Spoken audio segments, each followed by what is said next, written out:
Hi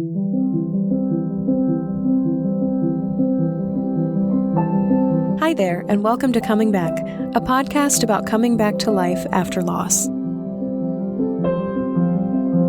On today's show, we'll talk to Holly Worton, fellow female podcaster and business mindset alchemist, about divorcing her abusive husband and leaving their shared business for a totally unknown future. Also on the show today, a listener asks about compartmentalizing grief and dealing with unfinished business, and I'll deliver a harsh truth about the process of coming back.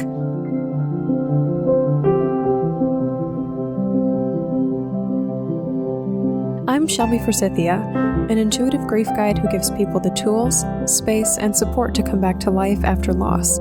My mom's death in 2013 set me on the path to becoming a lifelong student of grief, and I use what I learned to equip others with the knowledge to heal and remind them that they are not alone. Because even through grief, we are growing.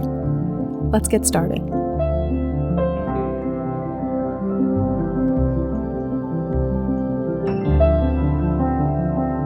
Hi, everybody, and welcome to another episode of Coming Back. Thank you so much for tuning in today. This week has been a really rough one for me, and I want to get into my spiel at the top of the show, which is a really big, unpleasant truth about coming back. But first, I've got two announcements for you. First, I want to let you know that I'm going to be having minor surgery this week, so I won't be doing my usual Facebook Live on Thursday, which is tomorrow. If you want to talk about anything you heard on this episode or connect with some of our awesome guests, I highly encourage you to join my private Facebook group called The Grief Growers Garden. There are some great conversations happening over there, and you can also go back and watch previous Facebook Live broadcasts on my Facebook or YouTube pages. And links to the Grief Growers Garden are in the show notes today, and then of course you can find my Facebook and YouTube through my website, which is shelbyforsythia.com. Second, I wanted to very excitedly remind you that next week, July 19th, is our very first Fun One episode, which will be entirely focused on grief and the Golden Girls. So every 10th episode, we'll explore a pop culture phenomenon that's related to grief, and so next week we'll be talking all about Blanche and Rose and Sophia and Dorothy and how they work through loss on the show. So please call in with your observations and questions. I know there are some big major Golden Girls fans out there just like me. I've gotten some great questions already, and I'm just really excited to fill up the show with your thoughts on grief and loss. So you can reach the show, you can text or leave a voicemail at 312-725-3043 or by emailing at shelby@shelbyforsythia.com. You can also comment on my post about the Golden Girls in the Grief Growers Garden, which is again that private Facebook group. You can message me on Facebook or Instagram, however you would like to get in touch about this show. This is such a fun show. The Golden Girls is such a fun show, and I know there are just so many people out there who've connected with it in the same way that I have. So what themes or stories can you see in the show about grief and loss? Just let me know wherever you'd like to, and we'll talk about all of it next week on July 19th. Alrighty, so I told you I was going to start the show today with a really big, unpleasant truth about coming back. It might seem like I'm starting the show on a negative note, but just bear with me. So are you ready to hear the truth about coming back? Here it is. It never ends. Nope. It never ends. And I know it's kind of easy with this podcast and with movies and with music and the nightly news and all this other media that exists out in the world to believe that coming back from your grief and rebuilding your life and transforming your world is like a one-time per grief process. Like you lose someone or something and you have to come back. You lose someone or something again and you have to come back.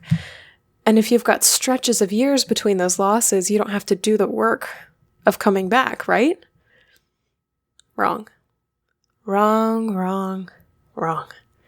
That is not how it works at all. In reality, what really happens is that you lose someone or something. you come back from it. Your life is changed and different, maybe even radically different than your life was before the loss. But you don't get to rest in a comfortable plateau until your next loss rolls along. You don't get to. You can certainly try, but it doesn't really last for very long. At the heart of coming back is growth. And in the words of my beautiful friend Iris, who I interviewed in episode 4 of Coming Back, growth begets growth, begets growth, begets growth. Yes, my tagline is even through grief we are growing, but for this segment and for the top of the show, I should say that even through grief we are growing and growing and growing and growing and growing. Once you come back once you wake up to who you are becoming in the aftermath of loss, once you step back and examine whether or not you're satisfied with all of the little pieces of your life, you can never go back to not seeing that way. You can't take off the goggles of coming back. It's like they're permanently super glued to your face. And I have had a really hard week this week. I had a day where I was just nauseous and furious and just totally upset with the story that is my life. In a way, you could kind of say I was re-grieving, which I know we talked about in episode 6, but I didn't feel like I was grieving or re-grieving a person or a specific loss again. It was a different feeling where I felt like I was grieving the fact that I would never be done with this work. I would never be through uncovering these deep, dark, gross truths about myself and my life. I would never be through getting turned inside out and being forced to confront all the patterns and beliefs that hold my life and my identity together. So what had happened is I was reading this book, which I quoted on my Facebook and Instagram page quite frequently as a way to share it with others, but it's a book called Motherless Daughters. And I want to do a whole episode on it eventually, but suffice it to say for now that the realness and the longevity and the heart of it really radically reframed my world for me. It was full of these studies on motherless daughters over time, but also hundreds of personal stories about what life looks like 5 years and 10 years and a lifetime after losing your mom.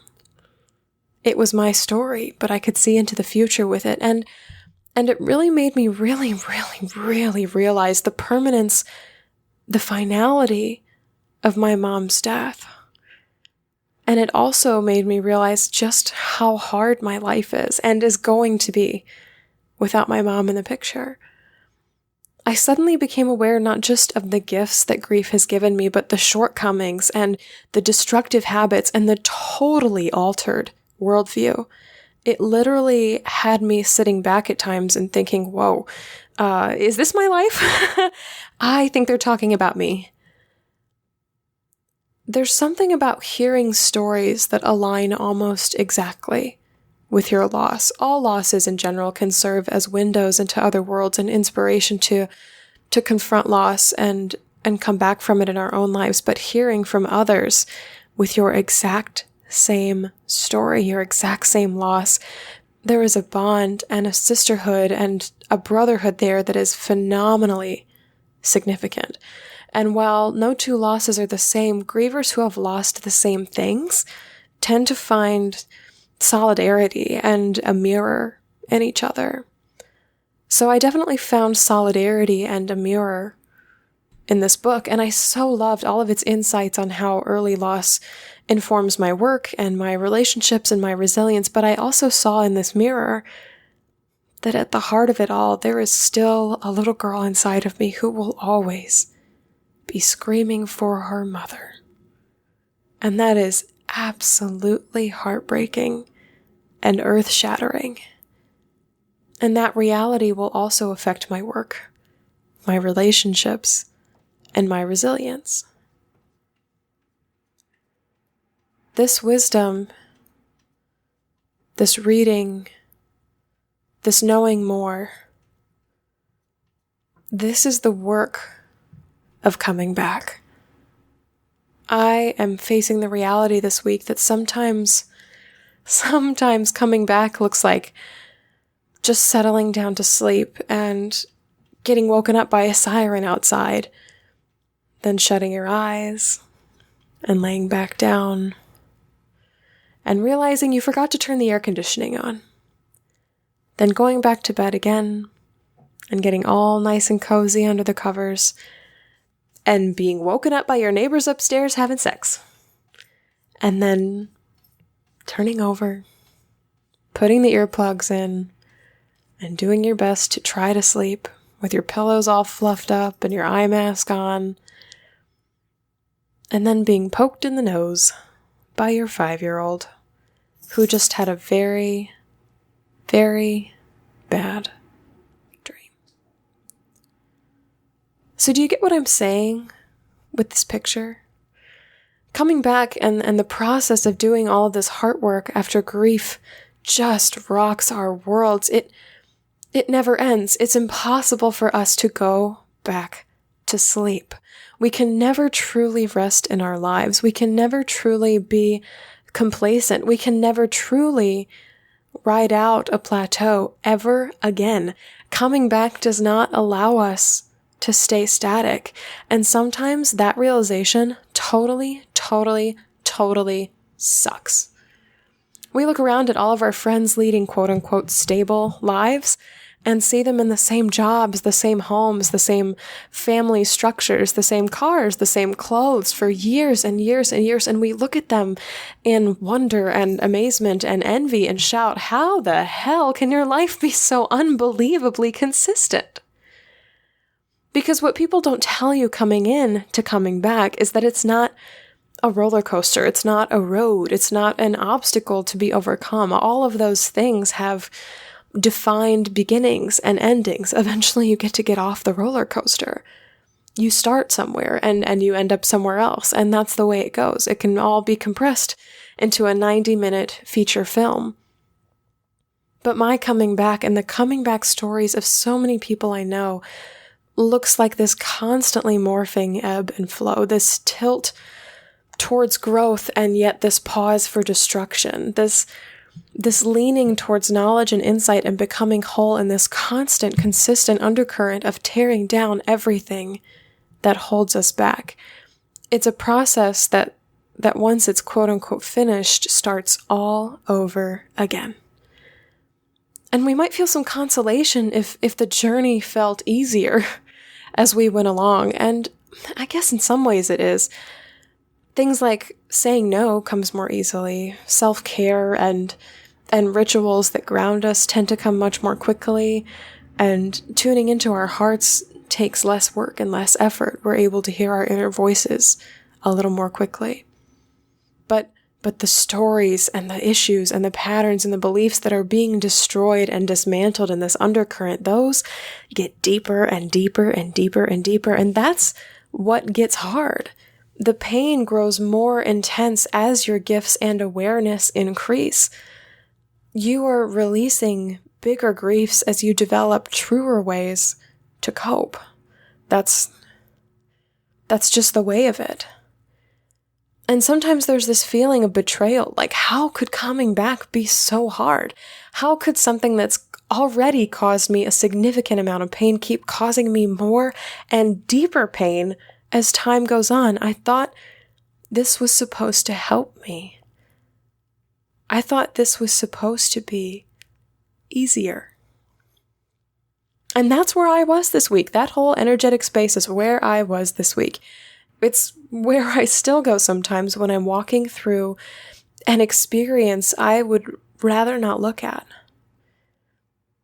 So you're probably asking this at this point, now that we've gotten so negative at the top of the show, or so deep. Shelby, where is the hope?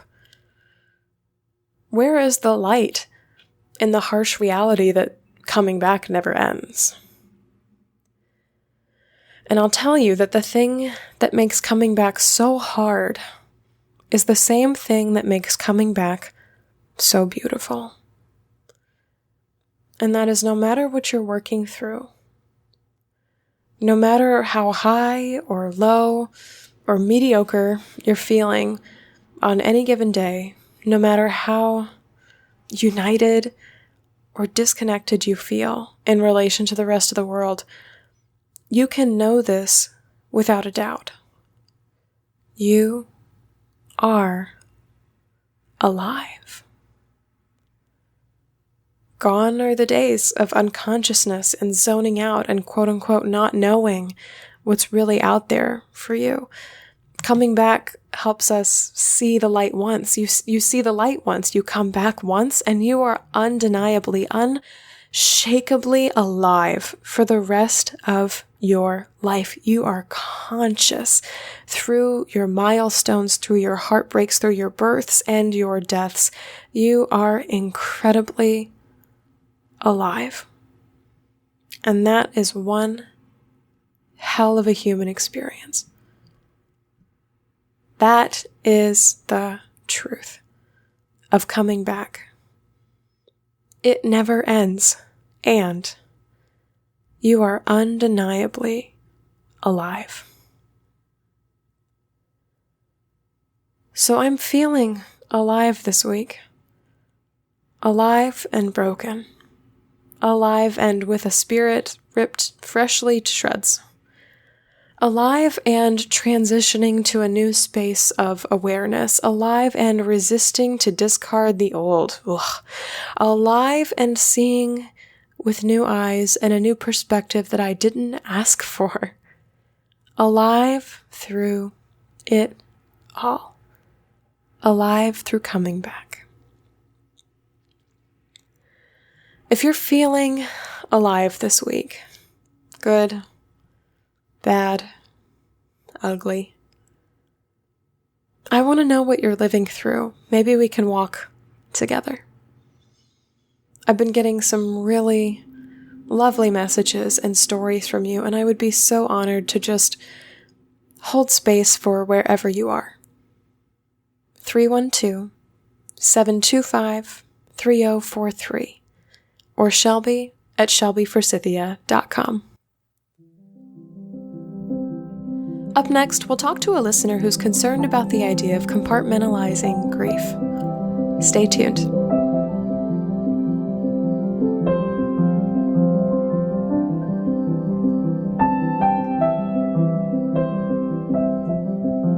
Eric from Denver sent me this email.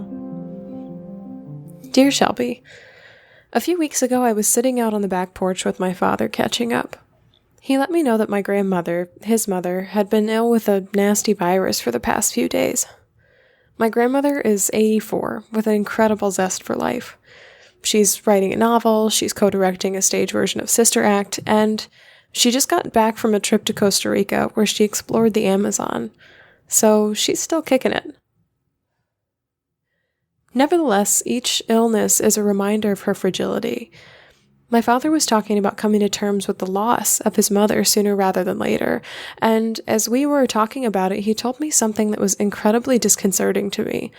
He said, "When my mother dies, I have no need to grieve for her. I have treated her well in this life, and that is all I can do." When I challenged him on this, he reminded me of another loss in his life, his younger sister, who was murdered in a hit and run when he was 28 and she was 25. He said, "I grieve for my sister because we constantly bickered over nonsense when we were younger.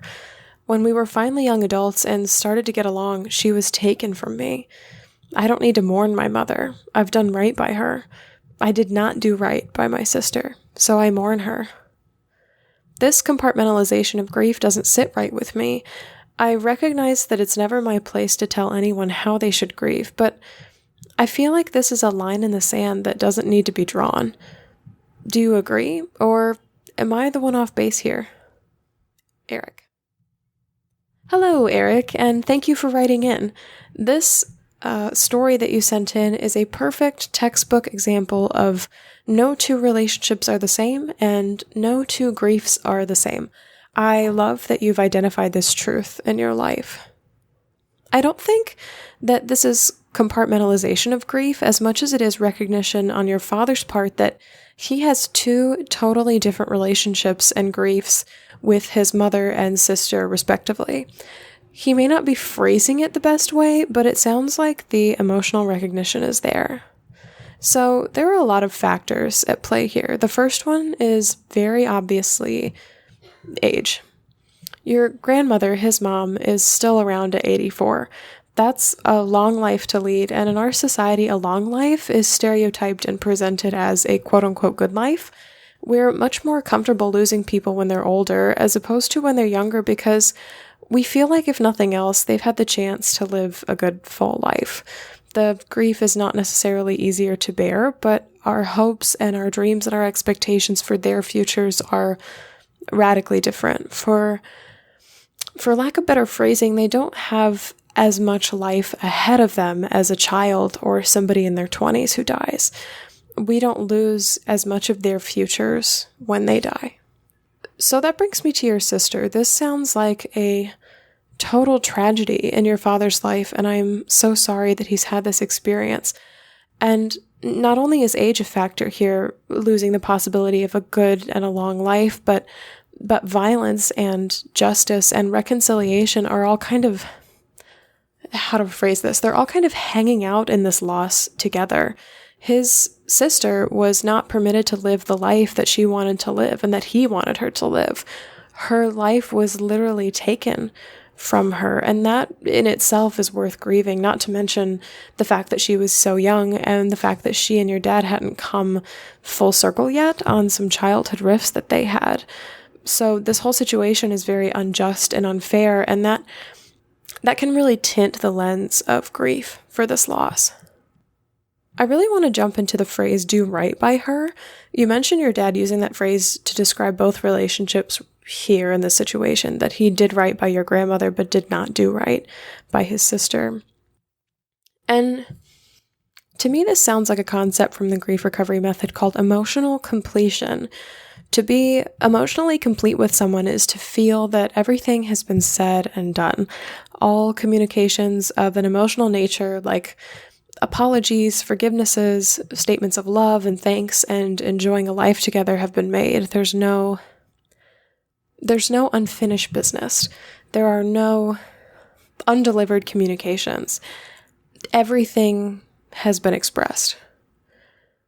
It sounds like your dad feels, at least when you had this conversation, that he is emotionally complete with your grandmother. He has, quote unquote, done right by her, meaning he feels he's done the best he can and there's nothing left to communicate emotionally.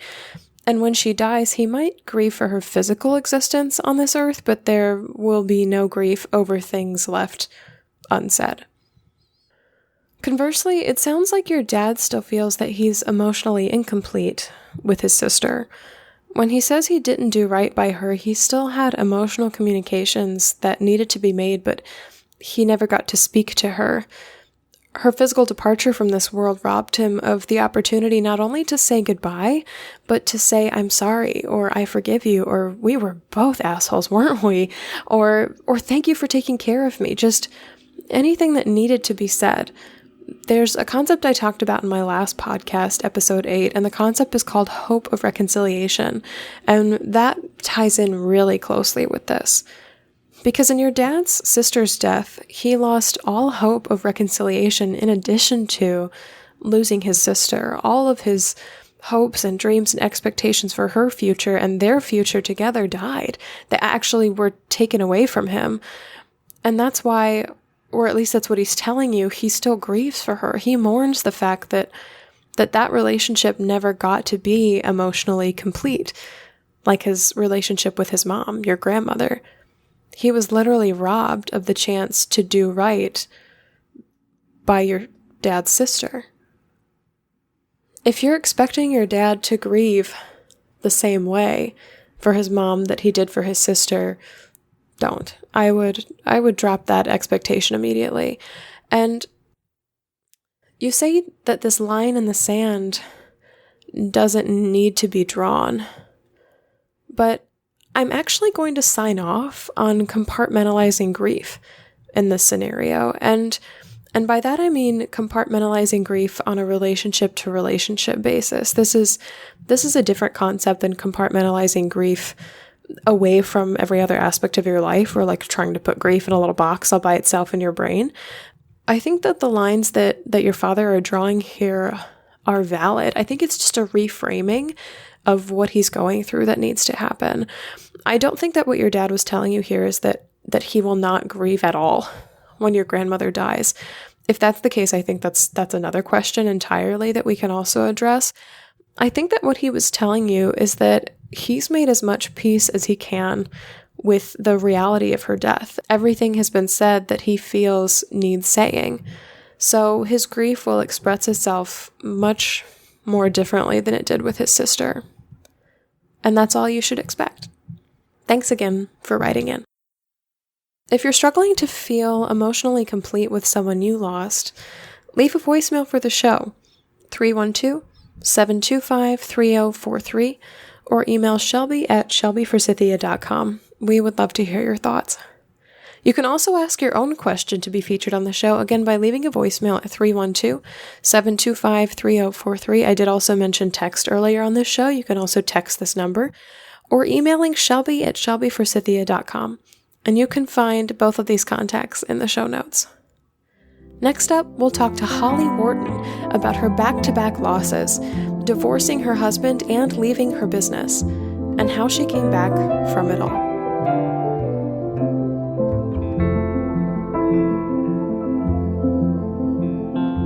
Holly Worton is an author, podcast host of the Business Mindset podcast, and business mindset transformation coach for women entrepreneurs. She works with women who hate the hustle and are feeling stuck and frustrated in their businesses. Using a technique that works at both the subconscious and energetic levels, Holly helps her clients release their fears of visibility, set aligned prices for their products and services, and take inspired action to grow their businesses. So welcome, Holly, to Coming Back. I am so thrilled to have you here. I want to jump in because I feel like you have a lot of valuable insights to offer our listeners today. So start with your story. Tell us your story however you'd like to tell it. Okay. So in 1999, I started my first business with my ex-husband. And we built up this business over the course of 10 and a half years. He is still running it. Basically, he had some property in Mexico. I moved down with him. I had a little bit of money. We put it all together and built an eco hotel in Southeast Mexico. Gradually expanded to 3 hotels in Mexico. Expanded down to South America, to Patagonia, central reservations office in Argentina. And it grew into this amazing, beautiful project. But the relationship was very complicated, not just because we were working together, but because of the kind of person my ex-husband was. So in 2008, I ended up leaving him and eventually getting divorced. And it took me almost a year before I could let go of my business relationship with him because I loved it too much. I wasn't ready to let go of it, but it got to the point where I realized I had to let go of that too, and left that in 2009. So it was this just massive upheaval of my life because I left my partner who I'd been with for 10 years and my business, which was my sole income for 10 years. So it was like my entire life just got turned upside down in kind of 2 stages.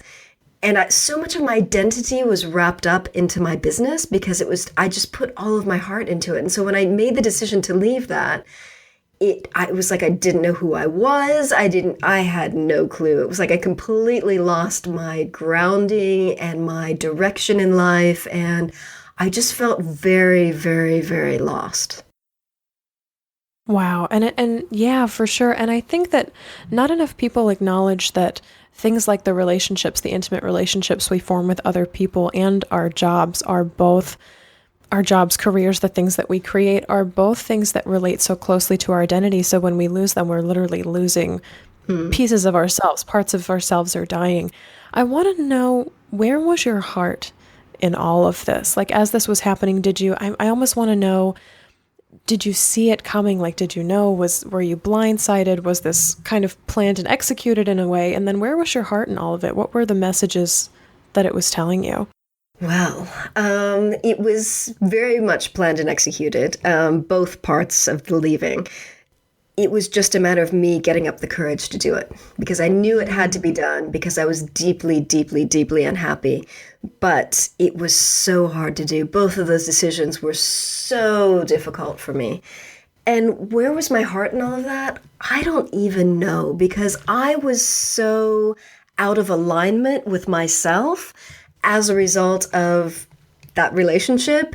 And I think just completely out of touch with I'm going to say it again, my alignment. It was like I didn't know what was up, what was down, what was right, what was wrong. I was just really out of touch with my inner voice, my intuition, all of that, completely disconnected to all of this stuff that is now so important to me. And so I don't even know where my heart was. It was deeply, it was in pain. It was confused. I would say confused more than anything. I didn't even know. Yeah, and it's kind of like a what's going on Yeah. to your whole situation. I want to know, when did things start to shift for you? When did you know, when was I don't want to call it like the awakening point, when you knew that things were out of alignment or that things needed to change and you kind of set that into place? Was there an event that kind of sparked that for you?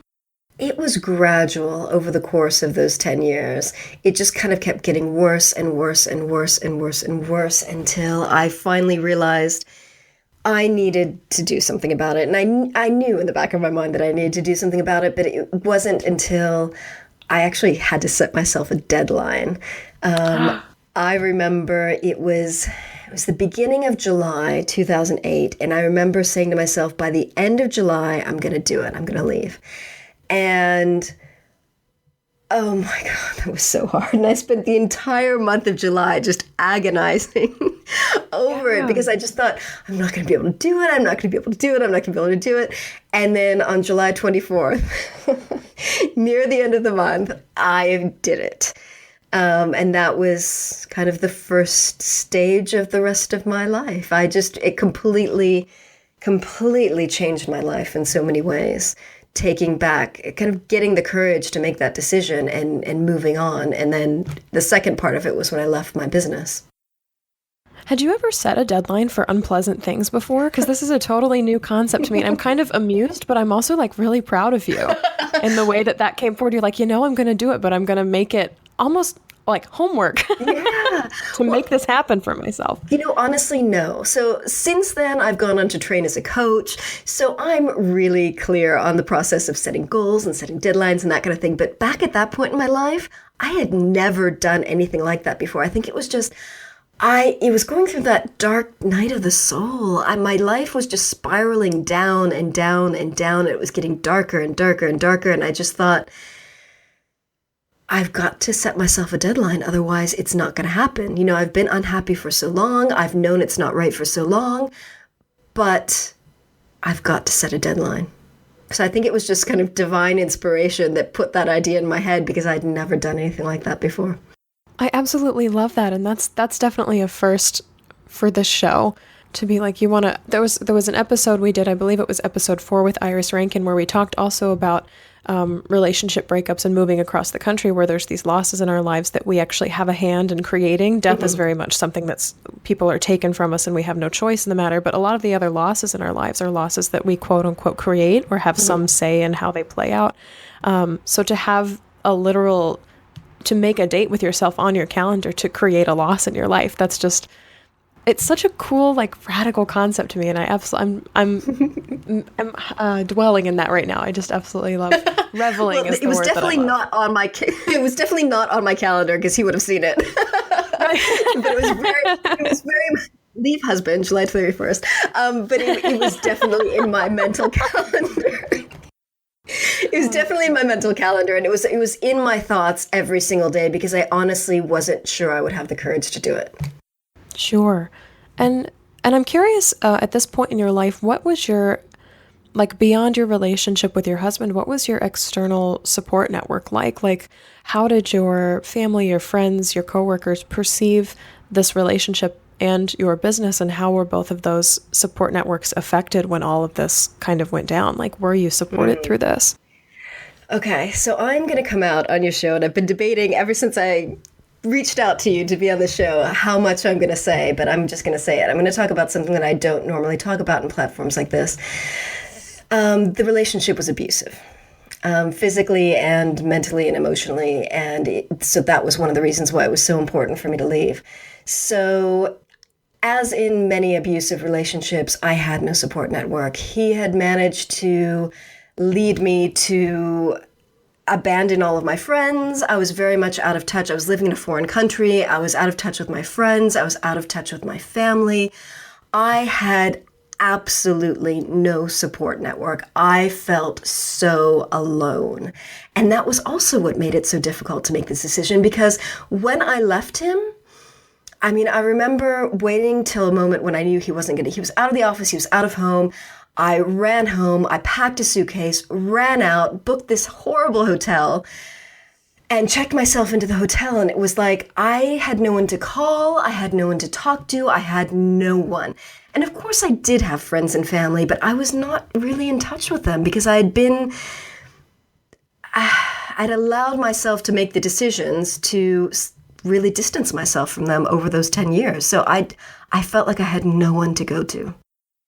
Wow, I'm so sorry for that experience that you had, and for the fact that it went on for as long as it did, because 10 years is a long time to create crevices and kind of gulfs in those relationships. And to just have that picture in my brain of you doing the thing and packing the suitcase and getting to a hotel and just sitting there and being like, now what? Is just such a vivid picture for me of really where you were. So what in all of that was the spark that called you back to your life? Did you feel like you were in the process of coming back the moment that you left your home and went to the hotel, or was there a period of this identity loss phenomenon for you?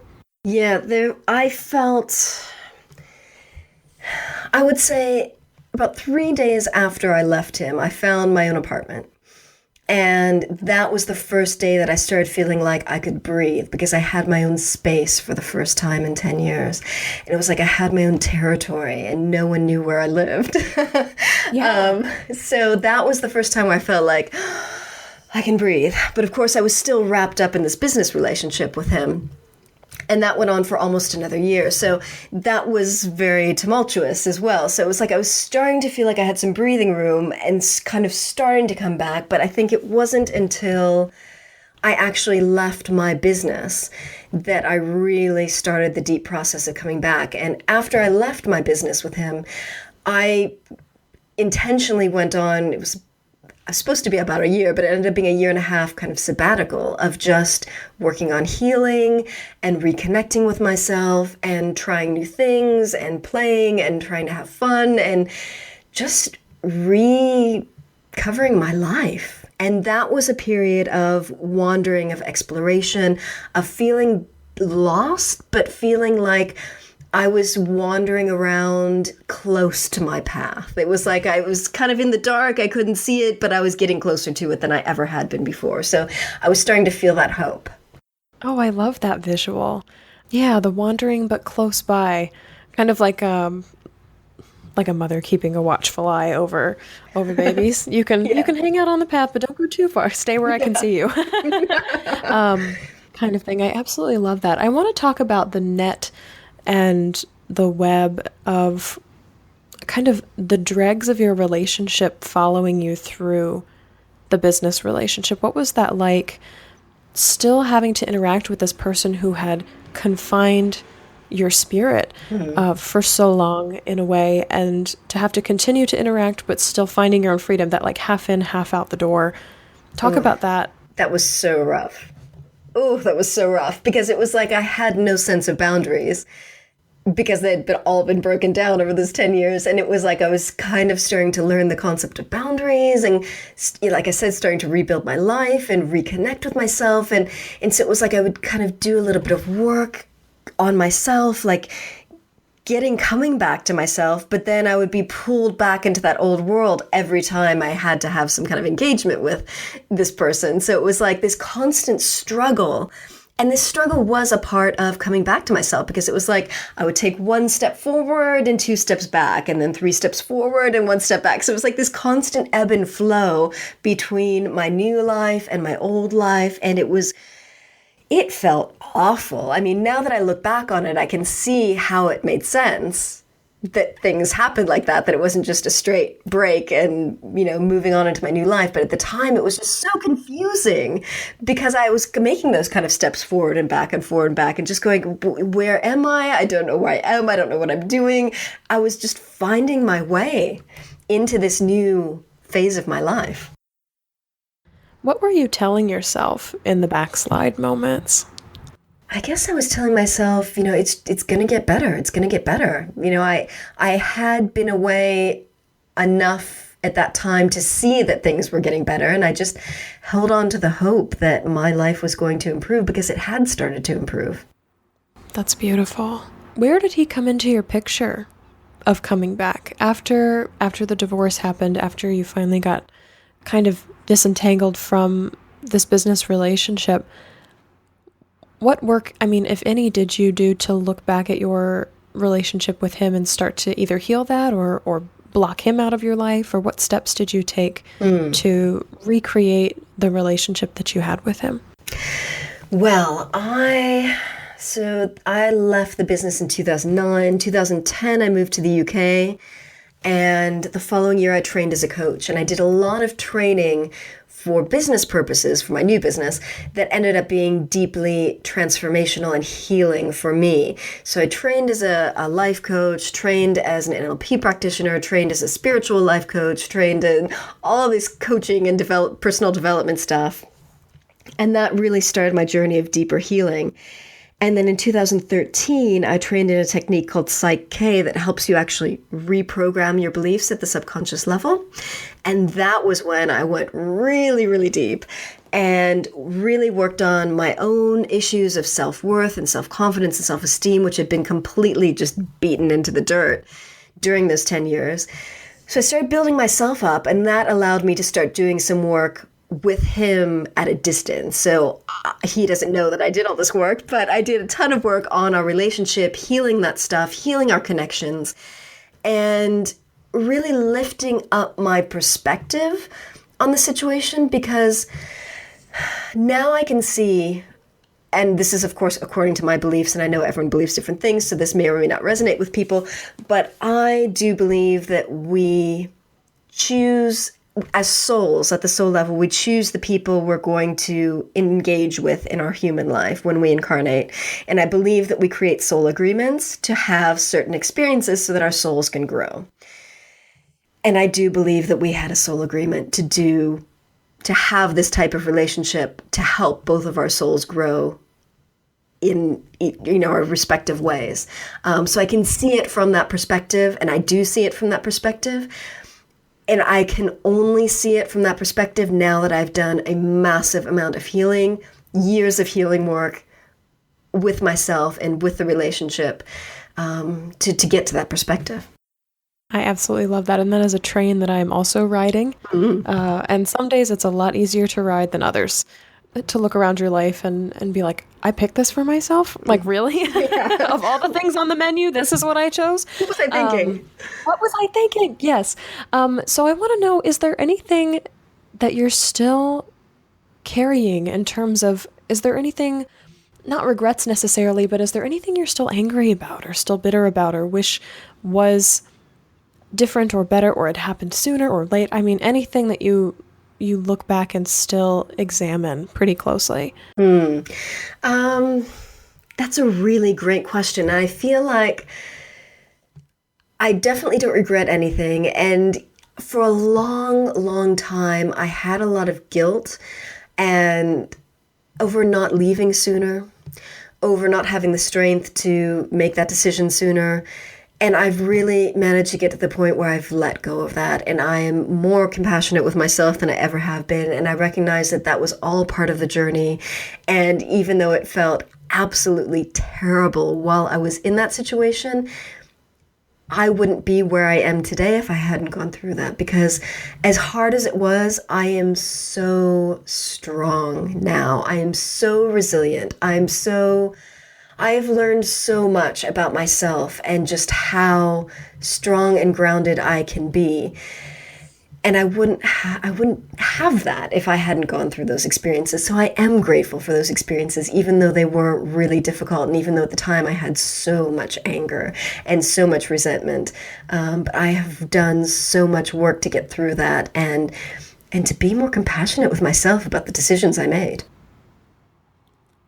So if anyone listening right now is in the middle of their own season of life that mirrors yours, and they're having these days when they're like, I can't see a way out. I instigated this, or I helped create this loss in my life, and I wish I didn't, or I wish I'd done it sooner, or I can't believe that this is what my life looks like now.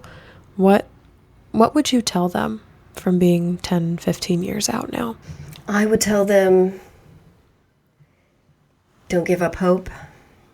There is always hope. Focus on that hope.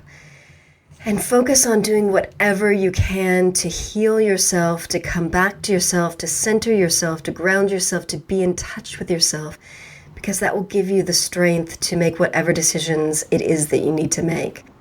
When I was at not even the lowest point of the relationship, it was like my identity had become so enmeshed with his. I was so deeply unhappy, but I couldn't envision leaving him, because we were so interconnected in my mind. And so at one point, for a significant stage of that relationship, I thought that the only way for me to get out was for me to kill myself. And every day I would think, because we had this office that was kind of on one side of a busy road from the rest of the business. And so I would have to cross this really busy road several times a day. And every time I would leave my office to cross the road, I would think, all right, this time I'm just going to wait until a really big truck comes by and I'm just going to jump. And it was like, I would I hate to say fantasize about it, but like that was my only escape that I could think of. And every time I crossed the road, I would think that. And every time a truck would come, I would think, all I have to do is just jump and it'll be over, because that's a really big truck. And I, thank God, never did it. But I couldn't see that there was another way out. So if anyone's listening to this and feeling like that, be kind to yourself, be gentle to yourself, and just hold on to whatever glimmer of hope you might have, because it gets so much better. When you make the decision that you need to make, whatever that is, to get your life back on track to a place where you feel happy and you feel joy, it just gets so much better. It can be so amazing. And you have that possibility for you. Just give yourself permission to make that decision when you need to, and be compassionate with yourself in the meantime, because it'll happen in due time. Just take care of yourself and just hold on to whatever hope you have. I absolutely love that. And I am so glad you're here to give us that message today. Mm-hmm. What gave you hope? Oh, very interesting you should say that. So my mother ended up sending me this package. So I'm not Christian, wasn't raised Christian, never been baptized, never been to church of any kind. My mother, who is Christian, sent me this book. Do you know who Joel Osteen is? Osteen? Oh, yes, of course. Uh-huh. Okay, yes. Right. Okay, so she sent me one of his books. I think it was his first book. I forget what it was called. And I remember opening up this package from her and going, why did she send me this book? She knows I'm not going to read it. And I put it into my desk drawer and I was like, I'm sure as hell not going to read that. But I felt so awful. I felt my life was just such shit, and it was so dark that at one point I picked up that book and I started reading it, and I started underlining it, and I'm getting tingles as I tell the story. Like, it was just so fabulous. And I just kind of tried to ignore the parts where we talked about Jesus, and I was like, okay, I believe in God, but I don't believe in other stuff, so I'll just take what I need. And I just started reading the book, and it lifted me up out of that dark space, and it started to give me hope. It was that book. It was just reading something that was positive, that was uplifting, that shared stories of people who had been in dark places and had lifted themselves up out of that place and had gotten themselves to a better life. And that was what really sparked the hope in my mind. Do you remember what the name of the book is, just if we have anybody listening who wants to look? It's on my shelf, and just a second, and I will grab it. Yes, it's called Become a Better You. I can't read the subtitle. 7 Keys to Improving Your Life Every Day. That's it. So Become a Better You. It was life-changing for me. So I would also say to people, if you're in that dark place, be open to whatever comes to you. Because like I said, I was not religious. I was not into that thing. And it changed my life. So be open to whatever signs, whatever books, whatever films, whatever comes your way. It's put in your path for a reason, I think. And so just be open to giving it a try. It's the hardest place to be open, and yet that's what I believe that the universe is asking of us, is not only am I going to break you open as a universal force, and you're going to break yourself open by choosing these losses, but you must also stay open in the aftermath and receive whatever comes to you, because that's where your healing comes from. I'm really curious about, this might be an off-the-wall question, but especially because of what you said about your support networks earlier, I'm curious if you know or have an inkling of what your mom's motivation was behind sending you this book. Did she become a stronger support to you with time, or did she know you were just going through something and kind of sent a package? I have no idea. I mean, I have no idea. I think it was just maybe God spoke to her and said, send the book. I don't know, because she knows that I'm not religious. She knows she didn't raise me in a religion. She knows she'd had no, part in Christianizing me. And I'm sure she knew that wasn't the kind of book I would want to read. So it must have been some kind of nudge from the universe, from God, from whatever, that made her send that to me. I honestly do not know what she was thinking, but I thank her. That's really fun. And I just absolutely love that, because sometimes I'm like, there are the people who are like, I really want to help. And they send you a book a week and all this other stuff, and have it kind of appearing at your doorstep. But to have it be kind of a universal nudge on both sides is a really cool piece of that story. I want to know, you started the coming back process. You discovered this book. You got your own apartment, got yourself on your own 2 feet.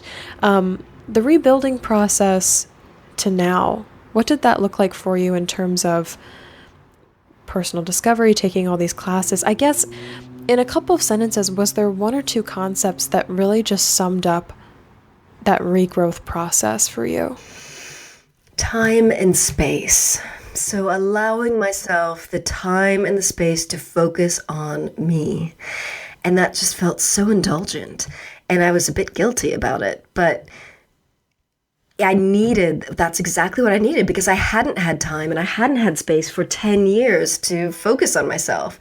So that was exactly what I needed, to give myself permission to make the time and the space to focus on me and my healing and my coming back. And looking at your life now, what is different? Everything. Absolutely everything. I mean, I'm married again. About the time that I left my business, so a year after I left my husband, I met my current husband. And he was a massive part of my healing process. He was just absolutely so important. His support, coming from out of the blue and just completely being understanding and supportive and wonderful. So that was he was a huge part of my healing as well. What was the question? I'm sorry. How is your life different? Yes. Everything. Right. So I've got this relationship that's 180 degrees different. I've got a business that feels totally aligned with me and totally aligned with my values and my energy, and just it's 100% me, and I'm just doing exactly what I want. So partner, business, life, like everything is in such alignment, and I feel like every day I'm connecting with myself more and more, and it just feels wonderful. It feels amazing. I love my life so much. And I never would have gotten to this stage if I had jumped in front of one of those trucks all those years ago. So I'm very grateful that whatever it was inside me that held me back did, because it's amazing. Where is your heart now? Where's my heart now? Well, the first thing that popped in my head when you said that was, it's with me. It's just... I love that. I got chills. This is so great. I'm so happy. I don't even know what that means, but it's with me. Like, I feel like I'm still on the road to like deep self-love and connection. But late last year, I completely changed the way I worked with clients, and I channeled a new energy healing process that works by reprogramming the subconscious, but also releasing energy blocks. It's called heart-centered energy work.